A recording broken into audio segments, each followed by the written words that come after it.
So in the end, they couldn't find his bollock, and now he's only got 2 left. Fair enough. Welcome to the Phil Shy podcast. I'm your host, the Diet Frankie Boyle, and this is my co-host, the nicest man in comedy, Paddy Linton. Hello. Nice to be here. Yes, it is. And what we're going to do here is just talk about the English Premier League. We're not talking about the Scottish Premier League because we like to keep our kneecaps, and we both gig in Glasgow. Aye, but I'm sure it'll come up. It will come up, and he's called Paddy and I've got red hair, so you'll probably guess what side of the fence we sit on anyway. But yeah, so we're going to talk about the Premier League. Probably wondering why we called it the Phil Shy podcast, because we thought it was a funny name, basically. Aye, and I think it's a Scottish thing. I think they call it a Phil throw down there, don't they? I don't know about that. Like, see, because I don't know if the Shy is a purely Scottish thing, but I've only ever heard it when it's just random people talking about it. Mate, I've only heard it at school football games and amateur football games. Aye, like you see how many Phil Shies you see in a Premier League game every week? Aye, I know. At least 40.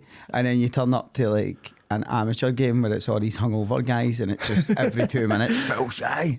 Well, wasn't there a guy that used to do a somersault and then throw, like, or a cartwheel or something like that, and throw the ball at the pitch, and you're like, how is that allowed? How is that allowed, but I can't yeet it? I really like to think that's what was it?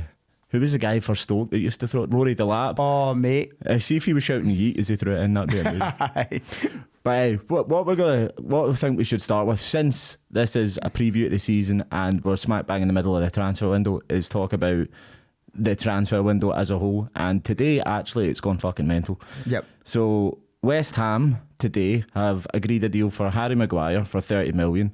Let's bear in mind, Man United paid 80 for him. Yep. So great bit of business. And James Ward-Prowse. So they're putting that money they got for Rice to good use. They've also got a deal agreed for Edson Alvarez from Ajax for about 30 million as well. Do you think that's good enough as a replacement for Rice? I know. Like, brilliant. Do you know what I mean? No, like, I know, I get what you mean. Because, like, I think Maguire's a great signing for them. Because, like, Maguire was brilliant at Leicester. Aye. Where when he's defending on the edge of his box, yeah, he's a great defender. Like, he'll win headers, he'll win tackles. It's hard not to win a header when you've got a slap head, as Jamie Vardy would put it. Big Easter Island fucking dome. But I think he'll be a great signing for West Ham. No, I do as well. And they do need another solid centre back in there, because who've they got? Ogbona's decent, Aguero's decent, and Kurt Zouma is really good, but he does kick ass. Yeah. It's still one of my favourite quotes I've ever seen from a pundit was Graham Souness. After seeing that video, goes, I don't know about you, but to me that cat's not done anything wrong. As if the cat could have justified. As if the cat should have done something. That cat was a racist bastard and deserved it. See if Kurt Zouma will turn into a player. See if the Premier League gets sponsored by Puma and they get Puma Buzz and he sees a cat flying towards him on the side of a Puma ball. He's volleying that, mate, and that's gone miles. To be fair, he is actually quite good at football. He is quite a good defender. I played for Chelsea for years, didn't But it explains it, because the reason he's so good at tackling is because he's been chasing and volleying cats his entire life. If you can boot a cat, you can make a tackle. That's the way that works. Cats are like notoriously hard to kick. Not speaking from experience, but I mean, a cat did climb up me once and slice my nipple in half, but that's another story. Anyway, if anyone was going to kick a cat, it would be me. That cat did something wrong, Graham. Would you think Souness's opinion would be on that? He'd be like, fair play, mate, what fucking volley it. So what else is happening with them? I think I've seen Man City have come in with a bid for Paqueta, or Lewis Paqueta, or however you pronounce that. Aye. 75 million, I think it was, but West Ham have said they're only going to accept 85 plus. I think they would only accept that if they get guarantees that Scott McTominay can come in. McTominay would be a good sign as well. Although, like, there was murmurs of him going to Celtic at one point, wasn't there? Yeah, but then United said they wanted 40 million for him, and that is basically our entire team. So their entire team. I've given the game away. Our entire team. But the thing is with McTominay, right, when he's playing for United, he's a really deep line midfielder. and when he played for Scotland, when he's actually good, He's a fucking attacking striker. midfielder, yeah, because he's got Callum McGregor and John McGinn doing all the dirty work for him. He played a lot of games at centre half as well, and he was fantastic. Yeah, and the thing is, he started as a striker for when he was in the academy. He was a centre forward, which is why he's so good at scoring goals for Scotland. So I can see that being a good thing. And when you look at their potential midfield of James Ward-Prowse, Edson Alvarez, and Scott McTominay, for a team outside the Big Six, that's about as good as you're likely to get. Aye. Also, I should say Big Seven now, because Newcastle will have. He's not wearing a Newcastle top, but he is dressed like a Geordie. No, you know? I'm well, I talk with my friends though, because the tickets are going quite badly. So, and then from the waist down, he's dressed like a plasterer. You know, pair of Umbro trackies with like iron brew stains in them. But no, obviously they've got Tonali, Guimaraes, who I think is arguably signing of the season last season. I don't think anyone made a bigger impact on their team than what he did, and the way he did it as well. And Joe Linton, which is bizarre. My Uncle Joe. See, if you go back a year and I say that Joe Linton would be one of the best box-to-box midfielders in the league, you would have been committed to the Levantine, mate, man. Because he was what, a wide forward or a centre forward, and he couldn't score. And somehow Eddie Howe went, I know what he's good at. Everything. Just everything. Put him centre mid. It's so bizarre, man. It's funny you mentioned Guimaraes being the signing of the season last season. I think Tonali will be the signing of the season this season. See, I'm torn in this because Tonali is, and this is obviously there's no way to measure a player, but he's the boy that I always sign on FIFA or Football Manager because he's just brilliant and his potential is so high and he's very handsome. Are you still playing Football Manager? Every now and then, but I do get bored of it sometimes because I can't say who I went. Well, I've already given it away. I went to Celtic and I signed Manuel Lanzini for like £19 million, and you just think that's not realistic, is it? I can't play Football Manager anymore. Like, it takes over my life. Aye. I'm 6 years clean after Football Manager. My mate was telling me that he played so much Football Manager during the summer that the continue button got burned onto his TV screen. Like, even when he's watching normal TV, it's just in the top corner. I just think it's mad, man. But I made some notes about this West Ham situation because I'm not sure. So obviously they've signed. They're looking like they're going to get Maguire and Ward-Prowse in.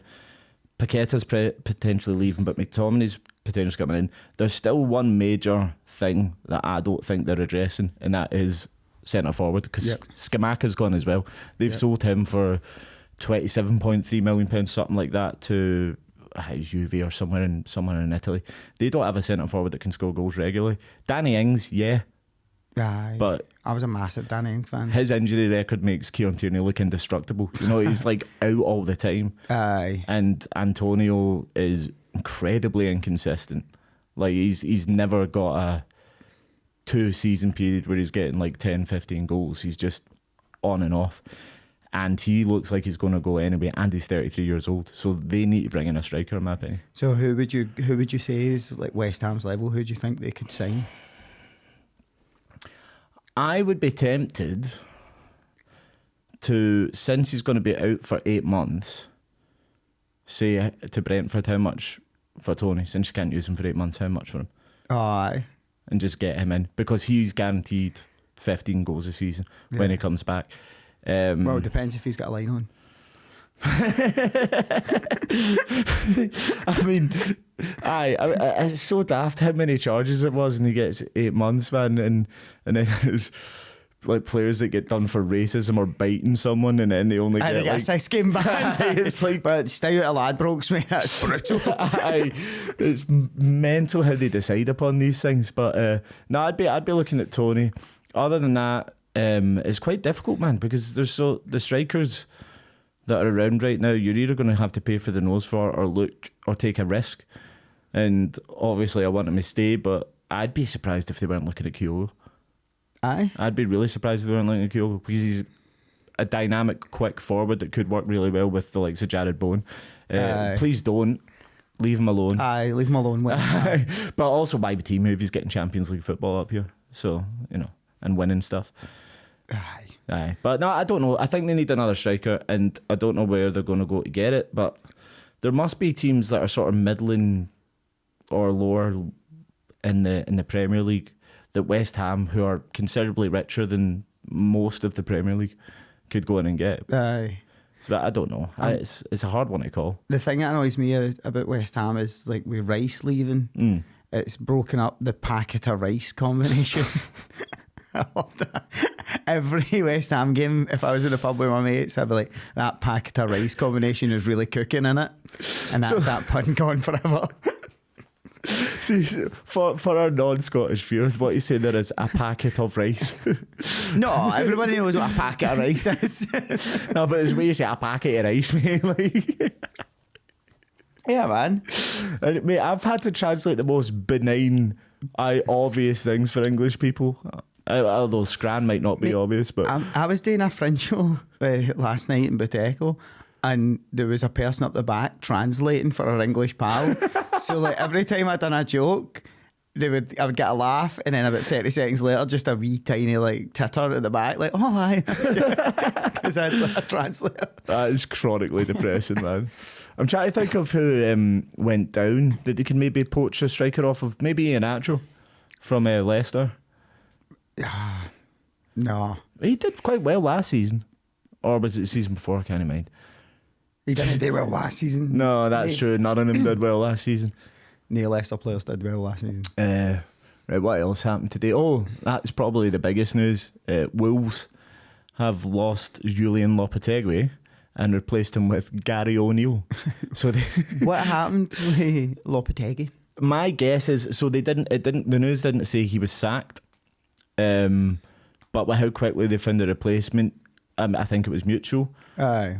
But to me, what's happened was Lopetegui's not getting the guarantees financially that he's allowed to go out and spend money. Because see, when he was brought in, my assumption was they were going back to the Wolves of a couple of years ago when they were signing like Ruben Neves, Jan Moutinho and Rui Patricio, which... Every half-decent Portuguese player there is, right? Aye, but I mean, he was the first choice Portugal goalkeeper. Aye. And they signed him in the same season that Chelsea signed Rob Green. It's just... Why?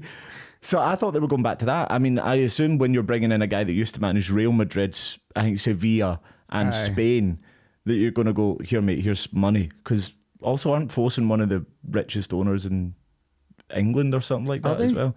Yeah, because they're owned by a massive Chinese organisation. That's right, aye. So I just assumed he was told, like, you come take over here, keep us alive in the league and we'll give you something to spend next season. And they've not spent anything at all. I can't think of anyone they've brought in. I genuinely can't. And so he's clearly gone, right, okay, if you're not going to back me, there's no point in me being here. And when you think about how they've lost Ruben Neves this season, they lost Jan Moutinho this season, Diogo Jota last season, it's looking like Podence Neto might go as well.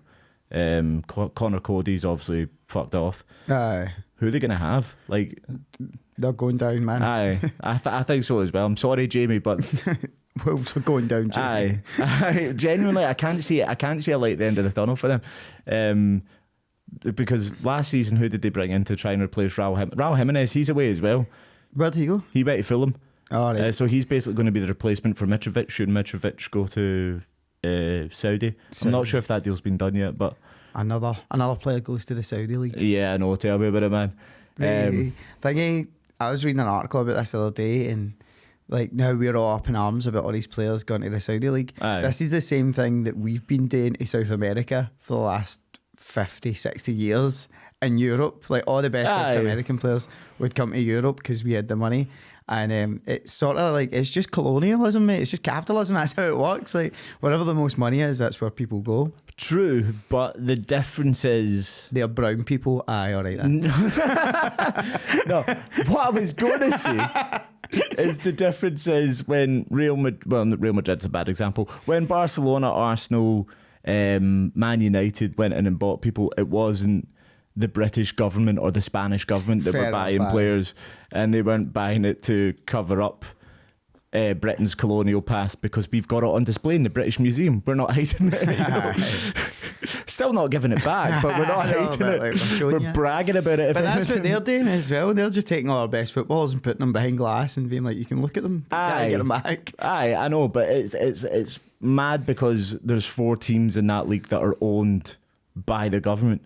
And it is the government, it's the PIF basically that are spending all this money. Aye. And I think that's what most people have the issue with. The biggest issue I think I've seen people have with it is the whole Jordan Henderson thing. And this is probably worth talking about because obviously he was a big campaigner for, love being love and supporting of gay people, especially within football. And then obviously England during the World Cup, like every other nation, chickened out wearing the One Love armband. And it just seems that I heard a lot of gay people talking about this. It's Mark McAdam, I think he's one of the guys that works for Sky Sports, was talking about this. And it just seems like to them it feels like a lot of face value stuff. They only support a cause when it suits them, when it's beneficial to them, because it makes them look good in advertisements over here if they're doing all that kind of stuff, boosts their profile, gets them more sponsorship deals over here. But as soon as there's A, hardship, like, we'll book you if you wear that, or B, a better offer somewhere else, more money, they're just going to take it and forget about all that. And I don't know how, with a clear conscience and a straight face, you can sit there and go, oh, this was the right decision. There's definitely nothing wrong with this. Aye. I wouldn't go to those countries anyway, purely because I don't want to go somewhere where my gay mate couldn't come with me and be alright, or somewhere where my sister couldn't travel and have the same rights as me. And I know it's a bit hypocritical for us to say that because we've got a horrible history, but we're not in history anymore. Aye. Well, we still are kind of. Well, by the time you see this, we are. Modern history. But I think it's just a classic example. Like, football players have become brands in themselves, haven't they? Like, they've got like a saleable brand, so like it suits them. Like, it's the same as Starbucks, like peeling off the rainbow stickers at the end of Pride. You know what I mean? It's like it suits you when you want to sell something, and like you want to say like, I'm on the side of this. But as soon as like the chips are done and you're getting offered 300 grand a week. But at the same time, I can understand why a lot of these players are doing it. Like, because like if you're a professional footballer, you're going to make enough money to look after yourself, your whole family, your children and your children's children. But this is like such vast amounts of money. This is like going to create like dynasties for your family. Do you know what I mean? Like, this is generations of wealth for like 5 years work. Who cares about your great grandchildren? Probably never going to meet them. Fuck them. That's a good point, actually. Fuck them. I know, but it's the same time, just like greed kicks in. It is, aye. I do also to some extent think that we ask footballers about stuff that we shouldn't. If they want to come forward and talk about a political cause or whatever it is, they're free to do it. But if you're getting interviewed after a football match, you shouldn't. One of the questions shouldn't be, what do you think about that reporter that got chopped up like halfway across the world? Nothing, mate. It's nothing to do with me. It's the same thing. It's like, you want to ask your plumber that, do you know what I mean? Exactly, yeah. And when you like hold his opinion to such a high standard and tell other people no to get him in to fix your pipes because he didn't agree with you and something. Aye, it's mental, man. But I suppose that's the way it is now, because it is partly the players influenced by themselves. They put a lot of themselves out there and they build themselves to be a brand. But a lot of players, they don't. They just keep themselves to themselves. They will answer questions in a press conference about a football match and then they'll just say nothing. And the only time they post on social media is about football or training or hanging out with their teammates or something like that. I think Erling Haaland's done that quite well since he's come to England. He's not really got involved in it. But that's potentially because his dad used to play in the Premier League and he's maybe given him a bit of warning about don't get involved in all that nonsense. But I don't know, man. Have you seen like, just speaking of social media posts, like, have you seen Mourinho's latest wee drama? No, but I'm looking forward to this. You know, Tammy Abraham got injured. He's out like with an ACL, and this happened like June. So like he posted on Instagram the other day just him hugging nobody and said welcoming a new striker because he's not getting the money to buy a new striker. Like he's genuinely like been pulled in for meetings about it. That is amazing. I love it that there's a 57-year-old guy getting into trouble at his work because of stuff that he's posting online. Like, what kind of world are we living in just now? It's mad. Like, when he first came out of the league, despite the fact I hated it because he was successful with Chelsea, I loved these interviews. Oh, mate, you're amazing. So much good entertainment. Man. Like, somebody asked him after a draw, it's like, is this a major problem or something like that? And he said, no, when you can't feed your kids, that's a major problem. Exactly. It's just like, mate, he had so much charisma back then, but now he just does seem like a bitter old man. Like when he was shouting at the referee after the Europa League final in a car park. It's like, fair play him. No, not fair play. That's what I expect to see drunk people doing. That's what I expected my PE teacher to be doing after like losing our high school football games. You know what I mean? Chasing the referee into his Ford Escort up the road. It's very Sunday League. It's so mad, man. It's like he's one of the most famous and successful managers of all time, and he's harassing a referee in a car park. And that's why. Alex Ferguson done it openly. Do you know? He just harassed referees. He had the decency to do it within the confines of the stadium. I've never seen him in a car park shouting at somebody. I mean, I guarantee it's happened. I bet he's like saw somebody in a restaurant, like followed them into the bathroom. Hi, Roy Keane, probably. What else? We got fucking sidetracked there. We were talking about the fucking transfer window. That's right. Oh, that was another piece of breaking news. Ross Barkley signed for Luton. Woo! Aye. That is like the most beige signing. The most beige player gone to the most beige team. Do you know what it's well, to fair play to Luton, like massive underdog. Like I'll be wanting them to win. Just I feel looking at their stadium. Like their stadium's so daft. I do like, want we to have to like walk through people's living rooms to get into the stadium, but. It's not ready though. They've had to play their first game away or something like that, or postpone their first game because Kenilworth Road isn't doesn't meet Premier the League ready. standards or whatever. Which isn't a surprise. But then again, who would have predicted they would have made it into the Premier League? It was mental. It's so funny though. Like I can imagine, like after the playoff final when they've won it, and it, like the chairman going like, "Yes, oh fuck, man, we got so much work to do." Because by the time it gets done, they'll probably be relegated again. They'll spend all this money doing up Kenilworth Road, and who knows if they'll ever get back to the Premier League again. It's fucking mental. I can see why they would go for Ross Barkley. But there's an element of it smacking like Aaron Ramsey to Rangers or James McCarthy to Celtic to me, because on paper it makes sense. He used to be a good player, but that player doesn't exist anymore. And also for them, it's probably, and I apologise in advance for this, Luton fans, but in my memory, he's probably the biggest player that's ever played for Luton in my lifetime. I couldn't name any massive. This guy's played for Chelsea, he's played for Everton. I can't remember who else he went to. He'll sell tops, like definitely. Aye, exactly. So I can see why, but it seems like just too obvious a signing to make. Where was he last? Was it Everton last? Like I'm sure he went away to, I don't know if it was Turkey or something. He was at Nice for a bit. He might have been at Fenerbahce for a bit, because I'm sure I saw him in a kit like that, but he was at Nice. So he's been about elsewhere, but I don't think he pulled up any trees, because if he did, he wouldn't be going to Luton at this point. Exactly. So what else happened today? Oh, Bayern have put in a bigger bid for Harry Kane, £95 million. I want him to break Shearer's record. I don't want him to break Shearer's record. I don't think he's anywhere near as good as Shearer. But like, I think he deserves it for for sticking with Tottenham through all the shit, through thick and thin. He deserves something. Like, he's not won a single trophy, so he deserves something. But that's his something. Like, that's his big trophy. That's why I think he doesn't deserve it. Obviously, yeah. But he's showed a lack of ambition, hasn't he? Well, he hasn't. Like, can you say that about somebody that's playing for the boyhood club? Like, it's not his boyhood club. He came through the Arsenal Youth Academy. Did he? Yeah. Oh, mate, fuck him then. He's dead to me. I thought it was his... But he's been since he was about 12 now. There's photos of him in Arsenal kits and stuff like that. Aye. This is blowing my mind. This is like Carricker and an Everton top. I'm just like... Aye. Freddie Ljungberg died Mohawk.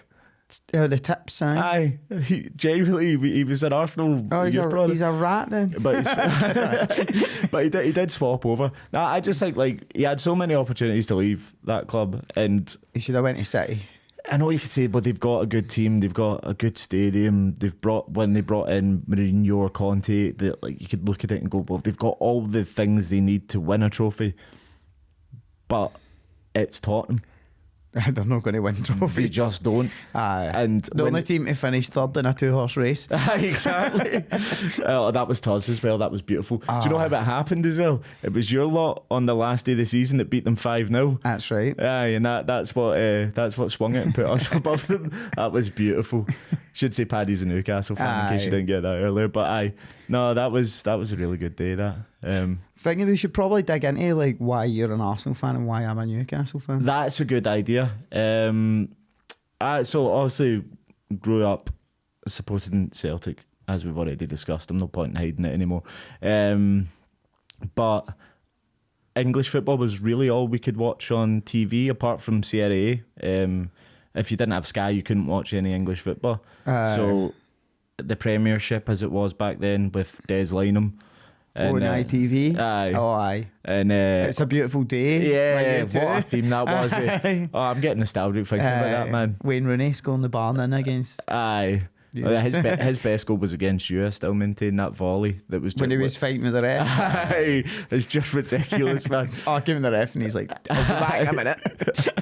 I'll be back in a minute to finish this." Do you know, I was about to say I love the idea of Rooney saying that, but it is Rooney, so there's a good chance he did actually say that. Like, you're still a prick, but I'm going to do this, and I'm going back and talk to you again. It's like that Henry free kick where he took it and scored it. The referee made him do it again. He took it and scored it and just went, "Is that good enough?" Is that all right? Aye. But aye, so that was the only football we could watch on the TV. We kept I kept track of Celtic scores by teletext. Glory days, mate. It would come up John Collins' pen 49. You'd be like, yes. So basically, just when anyone who in my street with a definitely legally acquired skybox started shouting, I would just go in and check the teletext whilst we were playing football. So English football is all we had to watch. My dad wanted me to be a United fan, Man United. So I had the first kit I actually ever owned was a black Man United Vodafone kit. I had that kit. Aye. It had the green bit here. Aye. Man U pajamas as well.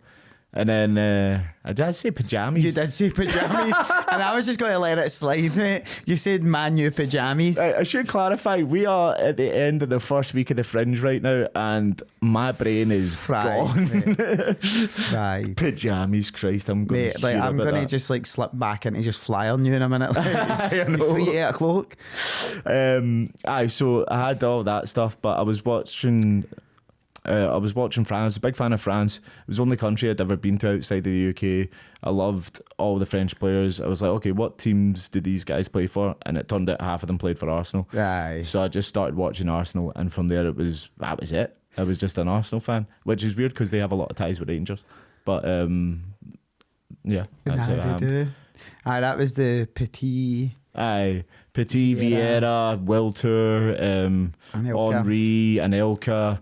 Yeah, there were so many of them in that team. I think that was after that Gallus came in, but yeah, there was a bunch of them in that team. Big Gallus. What happened with you in Newcastle then? Newcastle, I went down. Like I used to go to a lot of. I was a season ticket holder for Celtic when I was in school, and I used to go to a lot of away games. And like the first time I left Scotland was to go to Newcastle to watch Peter Beardsley's testimonial, and it was Celtic Newcastle. Going back a few years. I remember going down, like having a great time at it, and like just out with all the boys. Like it was like a stag do, but I was only like 12. Aye. Had a great time. Loved the stadium because the stadium looks a bit like Celtic Park, and it feels a bit like Celtic Park. It's a pure cauldron of noise. Like probably the second best fans in the world. And then when I was like 19, I went to work in Newcastle. So I was in Newcastle for about 6 months. And the great thing about Newcastle is a one-team city. Aye. So like growing up here, on like a match day, you can't wear a football top. Aye. You can't go into pubs with football tops on. Aye. In Newcastle, the pubs open at 8 o'clock in the morning, and you get a discount in your booze if you're wearing a top. So like, That's magical, and the atmosphere was just electric. So I got a half-season ticket. They ended up getting relegated that season. It was the season where Shearer came in. Yeah. So we're going back a ways. Aye. And I just loved it. Like the atmosphere, the fans, and like just getting an affinity for the city of Newcastle. Because you know what Newcastle's like. It's just just like Glasgow. It does really look like Parkhead as well. Like it does. It's amazing. You could tell like there was a generation of stadium built like that got built all around the same time. Aye. By roughly the same guy. Because Ellen Road's quite like that as well, but just on a smaller scale. I've archived my notes for this accidentally. So the two seconds till I check this up so I know what we're doing next. Yeah, there we go. But that was the other thing I want to talk about, obviously, because with Newcastle, new ownership, and we can't really talk about Newcastle without mentioning it because people kick off. Aye. So the way I look at it is, it's kind of like if a socialist, a big left wing kid who's like almost on the verge of communism, inherits a lot of money from their gran, like an insane amount. Yeah, it'd be like demanding that they then give all that to charity because that's not with their core beliefs or whatever it is. You know, I'm against what PIF are doing and the whole point of it. But I don't begrudge Newcastle fans for being happy that they've got money. I think like of all the teams and all the fans that deserve it, like because like Newcastle are a big team, they've got history, they've won stuff in the past. They're like really well supported. When they went down to the Championship, they had like record attendance, the like full stadium every week, and like it's like, what one of the bad guys do you want to choose to own you? Because it's like, own every great wealth, there's a great crime somewhere down the line. Do you know what I mean? Aye. So like, I think like for me, I can separate myself from it and enjoy like the football part of it. Aye. Like I will be against like sports washing as like a real thing and it is dirty, but like for Newcastle, it's going to be amazing. Like they're going to have some great nights in the Champions League in there with that stadium, and I'll be getting down to a few. Aye, no, 100%, man. Like I get why people want to talk about it as much as they are, and it's probably been done to death already. But you can't begrudge a Newcastle fan for being happy that they're bringing in Tonali and Isak and players like that, mate. Because who did they have? Dwight Gale was their starting striker for years. Aye, I mean, come on, Dwight Gale, mate. The guy that was exceptional in the Championship and then dreadful in the Premier League. Although there's been quite a few of those. Earnshaw. Earnshaw was one. Who was the Brighton lad that Leicester and Brighton Knockhart or Knockhart, or however you pronounce it, would be like Ballon d'Or level in the Championship, and then he'd come up with the Premier League and never get a game. Just it was mind blown. Aye. What else was on the agenda then? Oh, we've done that. Oh, this is interesting. So Matt Turner is leaving Arsenal. And there's rumours that they've had a bid accepted by Brentford for David Raya for £30 million. 30 million. Why are Arsenal buying another number one goalie? Aye. I don't get it. Like, I think that's just going to create problems for everybody. Exactly. He's worked so hard to get a culture in that football club where everyone's on the one side, everyone's pulling the right direction, all that kind of stuff. And Aaron Ramsdale's had quite a lot to do with that. I would see, like, when we had this sort of vacuum of who's going to be the next captain, Ramsdale was one of the ones that I was thinking might actually do it because he's very vocal, he organises defence, he's like a personality in that team. Aye. And now he's going to have Raya, who arguably had better numbers than him last season, come in. Plus it'll shake him as well, like, because he's going to be looking at it and going, why are you spending 30 million quid on another keeper when I'm here and I'll be doing a tremendous job for the last exactly. 2 years. He's been brilliant. In my opinion, he's maybe the third, fourth best goalie in that league after Ederson and Alisson. I genuinely don't know anyone that's been that consistent. Pope is brilliant as a shot stopper, but obviously not as good with his feet.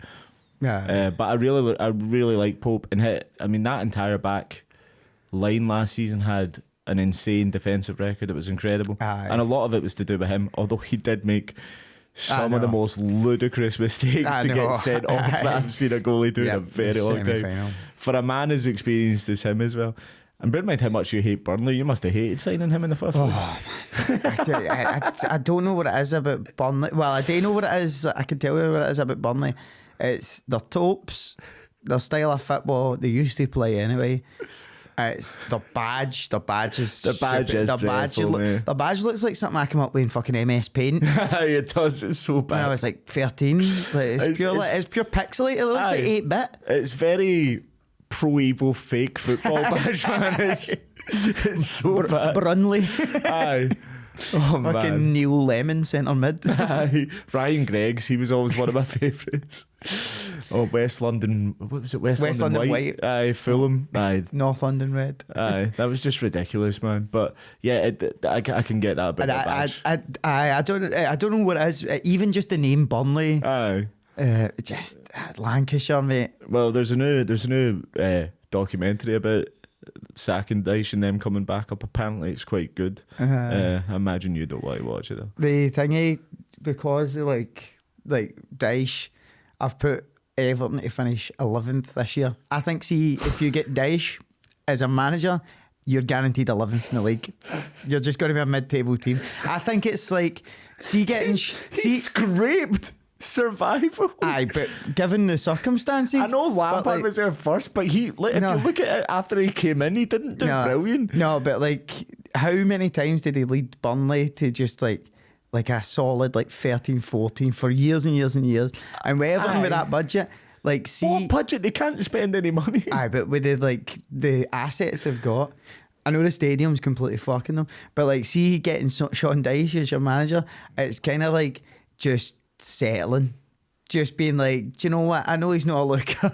Well, speaking of settling, their only signing this season has been Ashley Young on a free transfer. Brilliant, mate. He's a young up-and-coming player. 47 years old. The irony of being called Ashley Young. Mate, I think they'll struggle. I don't think they'll go down, but I don't think they're going to do well. They'll be fine. They'll be fine.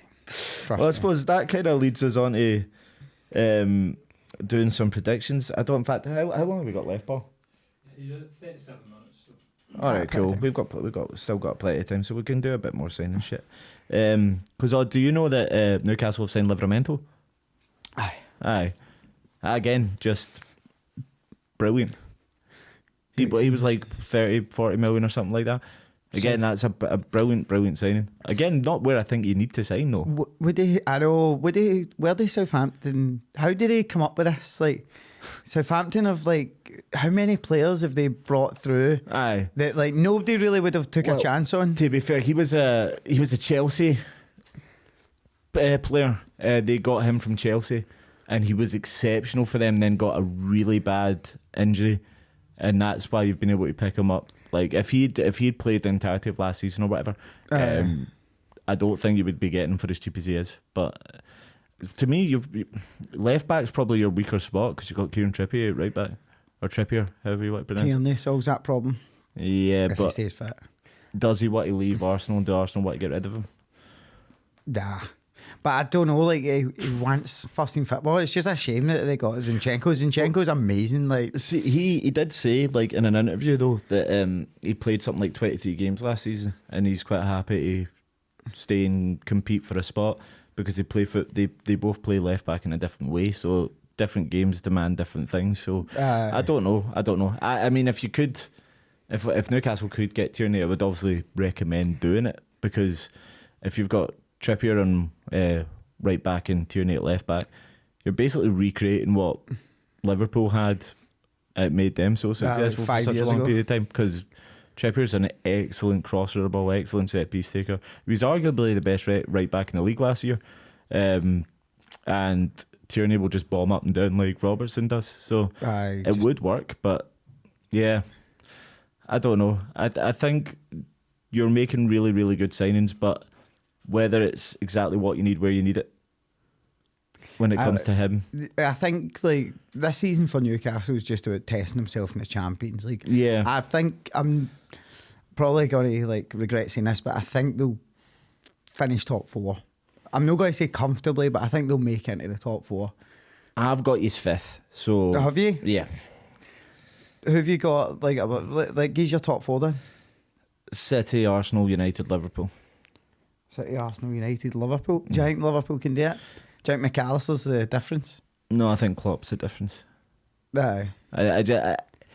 Also, you look at the tail end of them last season, how much they improved in that period. Together. Also, they're looking at bringing in Roman Lavia as well, or Romeo Lavia, whatever his name is, from Southampton. Again, Southampton to Liverpool, that's just been a thing for yeah, that's like very every true. decent player. It's your Southampton bog standard pipeline. Yeah. So yeah, I think if they obviously it'll take time to adjust because it's a completely new midfield and they don't have their captain anymore in Jordan Henderson, which could be a massive loss for them.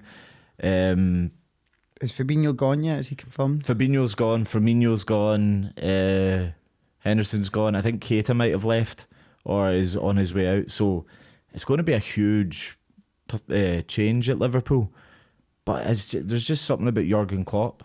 And also I think Cody Gakpo looked really good at the end of last season. If he can continue to improve, he'll get goals all season. And they've got Mo Salah, who will score 30 goals. Darwin Nunez. Yeah. One of my mates is a Liverpool fan. He calls him Juan de Caro. I mean, it's potentially quite harsh on Nunez because he did score quite a few goals last season, but just because he's got a ponytail and he's top.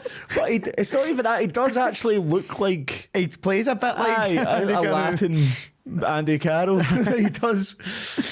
Oh man, I don't know, man. I think Klopp, who is, in my opinion, the worst loser in the Premier League. I hate when he loses because just the way he talks, it's everyone else's fault, and I just can't abide. I actually really don't like him, but I think he's a very good manager. I think like that's one of the things about being like a winner though, is no being a good loser, like no accepting it. I know you can lose gracefully, but just but don't blame everyone else. That is the thing to do, kids. No. Nah, I don't like it. I don't like it at all. And it's the way he does it. He gets genuinely angry. And he passed on his teeth. Does his bottom teeth thing? Aye. Like he's just double dropped or something like that. Looks like me in a sub club in 2007. But he passed on his players, man. I remember it was Atletico Madrid beat Liverpool at the Wanda Metropolitano or whatever it's called. And then after the game, Andy Robertson was like banging on about how this is a terrible way to play football, and he was like, we'll see what happens when they get them back to Anfield. Went back to Anfield and Atletico won 4-2. That's right. Was that another night they had, who was the keeper? The West Ham, Adrian. He had a shocker, man. Yeah, I mean he's a decent level of goalkeeper for a team like West Ham, as West Ham were back then, but at Liverpool that was a crazy sign. But they've never had a good backup goalie. No, that's true. Karius was. And who came in after Sander Westerveld? It was probably Jerzy Dudek actually that came in after, and he got signed off the back of Euro 2000 or something like that. And that always went well. Fabien Barthez, I think, was signed off the back of France in the Euros as well. But I think there's just something about Liverpool, like they always pull it back. The centre midfield is the biggest problem for them. Yeah. It's like, but they could move Chenter. And they've no signed a centre mid since Thiago. Thiago was the last centre mid they signed.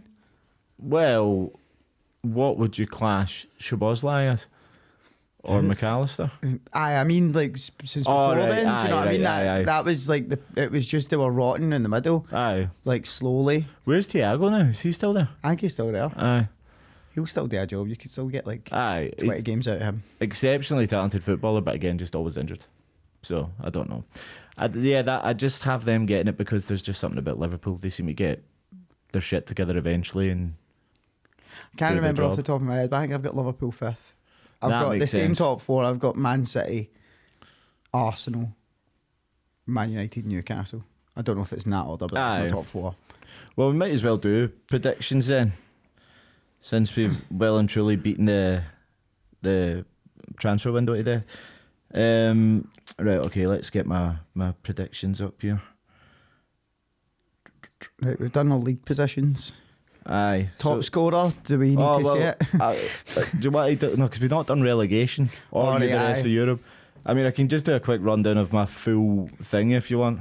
Just do your top 4 in your relegation. Top 4, City, Arsenal, United, Liverpool. I do have Newcastle and then Tottenham after that. Fair enough. Chelsea, I think, will finish 7th, that's all. And the bottom 3, I have Wolves, Sheffield United and Luton. I've got Wolves, Luton and Burnley, but that's because I'm just anti-Burnley. I've got Nottingham Forest and Sheffield United just beating the drop. What makes you think Sheffield United are going to do better than Burnley, or is it just... It's just I just want Burnley. Are you interested? This is why I don't gamble in football, because I follow my heart. Do you know what I mean? I've got Liverpool to finish 5th, Chelsea to finish 6th. I think Chelsea are going to improve vastly this year under Poch. Brighton 7th, Tottenham 8th. Ooh, no Villa. Villa 9th. I've got Villa 8th, Brighton 9th. Just because of the Unai Emery effect. Right, okay, so we'll go through more individual ones. Top scorer. It's going to be very easy, this one, I think. Aye, mate. Erling Haaland? No. Alexander Isak. Until he gets injured in game 3.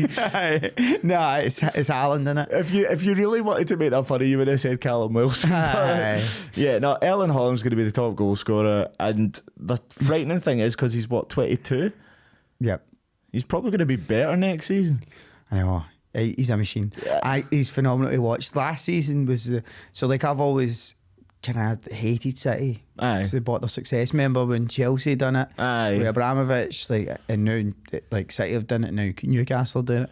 I've always kind of hated City, but it's hard not to like that football team now, innit? Yeah. They're just so good to watch. Also, I just like Pep Guardiola. Yeah. He's completely changed football and how it's played and what every team aspires to be now. Everyone wants to be like Man City or that Barcelona team he had in 2009-10, like the peak Barcelona years. That is the best football team I've ever seen. Me too. And that Spain influence side that came from that is the best national team I've ever seen. It's just incredible. If you can form a midfield, I suppose he did have an advantage. Busquets, Xavi, and Iniesta as a midfield, Aye. But he made them as good as they are. Making having them play the way they did. Exactly. Yeah. I mean, Busquets essentially is a defensive midfielder, and they turned him into a guy that never gave the ball away. So I know. Yeah. So Haaland, top goal scorer. I don't think we're going to shock anyone with that. 100%. And when it comes to assists, it's probably going to be De Bruyne as well, because he's setting up Erling Haaland. Yeah. So I can't see anyone else. Yeah, Martin Odegaard would probably be roughly up there. So maybe a free kick taker, Trippier, or if Liverpool get firing, Trent, Alexander Robbo, Arnold, aye, someone like that. I'm trying to think who Man U brought in. Oh, Mason Mount's not going to get assists like that. Bruno maybe, but no, I reckon it's going to be De Bruyne for that. I think. What's the next one? Player of the season. It's not necessarily top goal scorer. Tonali. It is. It's Tonali, He's going man. to be player of the season. Mm-hmm. Guarantee it. He's going to be. He plays like a pure throwback centre mid, and I think the fact that he's AC Milan captain, and everybody forgets how good the Italian league is. Yeah. You've got to remember, both Inter and AC were in the Champions League semi-finals last year. That is true. Do you know what I mean? Napoli were in the quarters, I'm sure as well. Yeah, it is a quality league, and he's coming in for a quality team, the best player of that team. And in Newcastle, I think he's going to stand head and shoulders. I think him and Guimaraes are going to look amazing. 100%. I think their partnership will be incredible. But I think what he's going to do is relieve a lot of the pressure off Bruno Guimaraes, and he will be the stand-up player in that team rather than Tonali, because Tonali's going to do a lot of the dirty work, so Bruno doesn't have to, and he can go and do his own thing. Yeah. So I think if either of those two were going to end up being the player of the year, it would be more likely to be Bruno rather than him. It just mostly it depends on who gets the most screen time match of the day in it. Like whoever gets the most like in-depth analysis. But that's the thing. Bruno does the more fancy, attractive side of the game. This is hard not to be boring with this one, because my initial thoughts will be it's either Haaland or De Bruyne, but that's just too easy to go for. Yeah. If in a mad world City don't find the right players to replace the people they've lost, they can't, like, because Gundogan's gone, Mahrez is gone. If Bernardo Silva was to leave or Kyle Walker's to go, if they don't do what they've done for the past few seasons, if by some miracle, and I don't think this will happen, making that abundantly clear, I can't wait to clip this in a year's time. This will happen. If by some miracle Arsenal do it, it will be off the back of someone like Martin Odegaard or Bukayo Saka. Yeah. And then they would have the right to win it, but I just can't see it happening, man. It's very dull, very boring, but I think it's going to be Kevin De Bruyne. De Bruyne, yeah. Yeah. He is like the best player of this generation, I think. Well, I mean, my mate's a massive Man United fan, and he's always said that he's always been like Paul Scholes is the winner of the argument of the debate of Scholes, Lampard, Gerrard, and I do agree with him. But he said that this is the first time that he's ever said that someone else now deserves to be in that conversation with Kevin De Bruyne, and for him to make that step it's huge. It just shows how good that player is. It's a dull answer, but I think De Bruyne will be player of the season. If not, if Haaland scores 60 goals, you can't not give it to him. I know, of course. Who's your signing of the season then? Ooh. Tonali could be my signing of the season. Pau Torres potentially for Aston Villa. I think he's a game changer for them. I'm trying to think what other players have come in.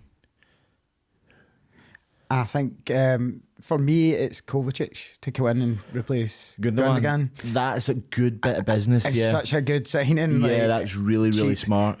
Just a clever signing. £30 million is nothing really for Man City. It's a drop in the ocean, you know, and he's a really, really good player. Yeah, no, I could see that being a good deal.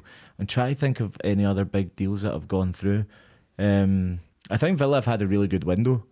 They brought in Torres, Diaby and Yuri Tielemans on a free.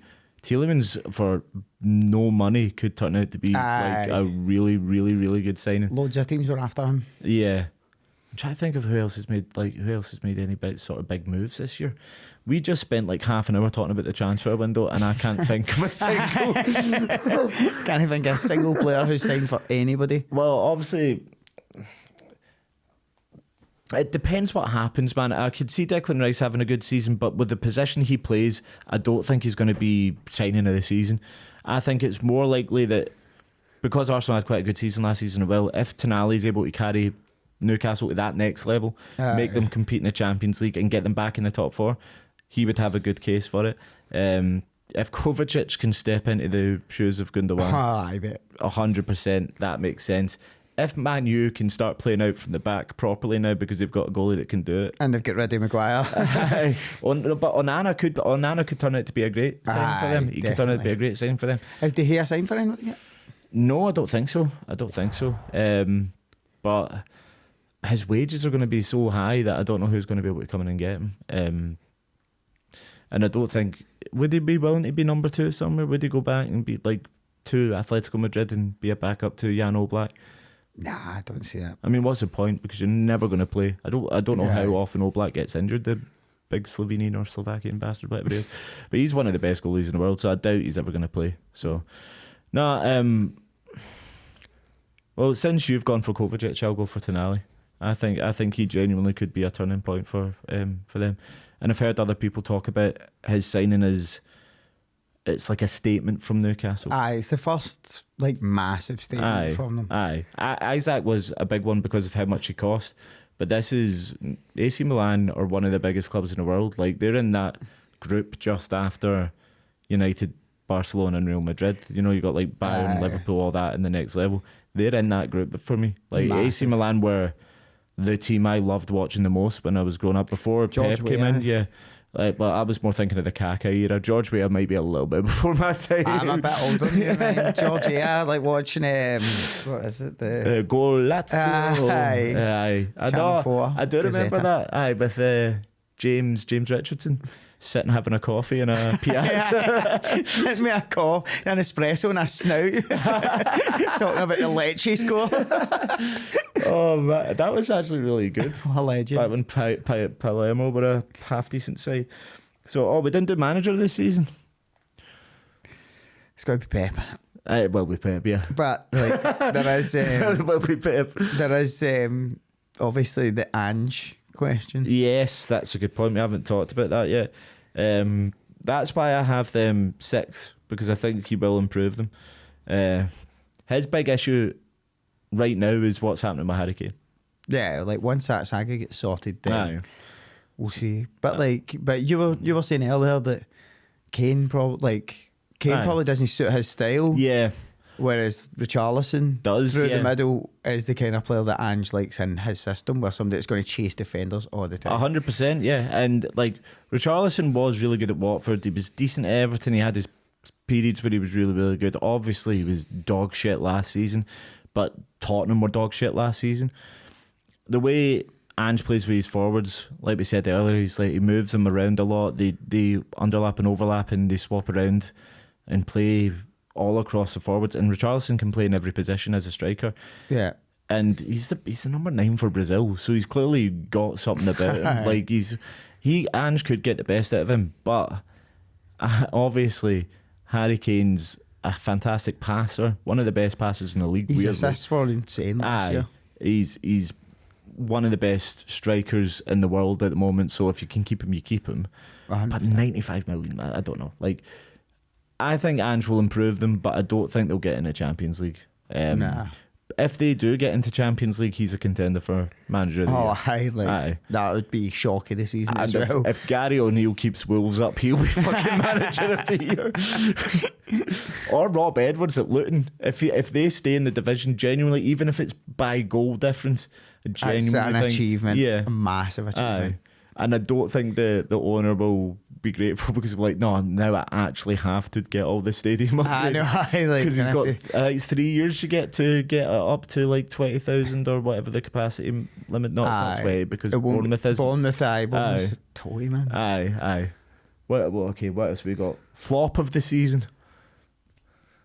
Chelsea have ruined so many good players, and they're going to do it Tate and Kunku. Guarantee Yeah, it. I can see that. Well, I hope I'm wrong because I love him as a player. Aye. But Chelsea have got such a great track record of ruining really good players. They've already done it because he's out for like 2 months injured. So. It's like they've done it with Torres. Yeah. They've done it with Lukaku twice. Falcao, Shevchenko, Aubameyang. Crespo, Morata. Is there anyone else? So many good strikers. I can comment on other great players Chelsea have ruined. Aye, 100%. Yeah. No, I can see that. I can see that. I'm trying to think who else is. Or I was, just to provoke you, I was going to say Declan Rice is flop of the season. I don't think so. I think Havertz is more like, but I suppose it's hard for him to flop when he had a shite season last season. He already was flop of the season. I just can't see Declan Rice's performance dipping to the level that we would say you're a flop. I think it's more likely that Mason Mount will flop at Man United than Rice will flop at Arsenal. Yeah. Because Mount wasn't getting consistent football last season, and when he wasn't setting the world alight. I think Mount's a really good player, and I think he has the potential to work really well in that team. Aye. But he also has the potential to disappear out of the background and not get game time and not do anything useful. And also he's a Chelsea boy and he's now playing for Man United. Aye. Although it has worked in the past, obviously when United signed Mata, it went quite well. So he was a phenomenal player. Aye. Who else might be a bit of a flop? I really like James Ward-Prowse. Me too, but like it's a risk. Aye, it's a risk because I mean he's the best set piece taker outside of Messi in the world that I can think of right now. Genuinely, as a free kick taker, there's not many better. But And like he performed well at Southampton where there was little expectation. Like coming in with all that expectation, it might be a lot for him to handle. yeah, no, 100%. But if I had a gun in my head, if we're going to say who am I betting to be the flop, because we'll come back and look at these predictions later. I can't wait. I'm going to go with Mason Mount. Mason Mount, Can't 100%. wait to see if this ever gets any kind of views. The bollocking I'm going to get on It'll be social great. media. Because you know it won't just be United fans, it'll be Chelsea fans that will have a go at me as well for that. And it was thank fuck you didn't say Declan Rice, because you know what Arsenal fan TV people are like. You feel me, finger blood? You feel me? They're really balanced people. Right, shock of the season. Ange doesn't get sacked. Honestly. Because like you've got to remember the start he had at Celtic. And like if he has that start at Spurs, Yeah. I can see the media will jump on his back straight away. I think the only thing that will keep him in would be the fans, because like even if they don't get great results, they'll see what's about to happen, like the style of football. But like as much as I love Ange, I think they'll sack him. I don't think they'll give him the time he deserves. And like because he's going to need. Because this window is already fucked for him because of the Kane thing. Aye. So he's going to need another window where he knows exactly what he's working with. So he's going to need a January window at least. And if they don't give him that, like, that's bullshit. Aye. But like, I think they'll give him maybe February, March, and if they're still sitting mid-table, if they're still being Spurs about it. Because their owners fucking get such a bad history for it. Conte was actively getting himself, trying to get himself sacked. Do you know what I mean? So I think that club's rotten. It's nothing to do with Ange. A lot of that had to do with, I think, discontent in the changing room, though. So the players turned against Mourinho, the players turned against Nuno Espirito Santo, and the players turned against Conte. They didn't like working for him. From what I'm hearing, particularly from the likes of James Maddison, who's quite vocal, they all already love working under Ange Postecoglou, which obviously not a shock because of the way we know that Celtic players spoke about him. So that and the fans coupled together might give him more time than what he would otherwise get. Also, I think there's a very good chance that he's going to get better results. Yeah. Well, it wouldn't be that hard. Yeah, that's true. Who's your shock of the season? I need to let me look at my table predictions again. See what I think.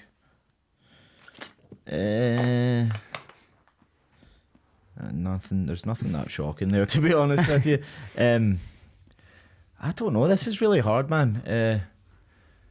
The shock would be if Gary O'Neill is still in his job in a few months' time. But who's going to be a surprise? Brentford aren't in Europe. It'd be even bigger shock if we get through this podcast every week without us singing Rebel Tune. Yeah, that'd be a shock of the season if we're still doing this by the last day of the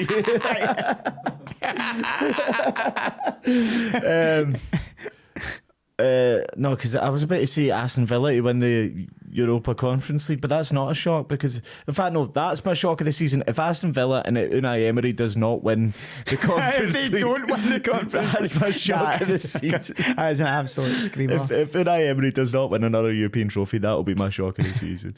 Yeah. So there you go. Mitch will be happy. Well, you don't know Mitch. I don't know if I fucking Mitch is Mitch. He's an Aston Villa fan. I know he'll be dead chuffed for that. Jamie not so much as a Wolves fan. Thingy, before we wrap up, we should mention the Fantasy League. Yes, we should. So we'll get the wee link up here or something. Aye. Like, run about. And we'll just have it. taking a guess of where he's going to put it. You're do you know just what? making his job harder. I want it like across, just to own my forehead bit and tiny and like moving when I'm doing that. Don't worry, put it wherever you want, Paul. But we'll put the league, the Fantasy League up, the link and the pin for the league, and then it means that we've got stuff to talk about and all your fantasy players. You've not picked your team yet. Have you got a team name yet? I always like Boca Seniors because I'm an old prick. That's fair enough. That's not a bad show. Enter Your Ma is always a classic, innit? Is there any classic fives names? Paul, have you got any classic fives names that used to fly about, remember? And Enter Your Ma. That's really... Enter Your Ma. I wish I'd thought of that, man.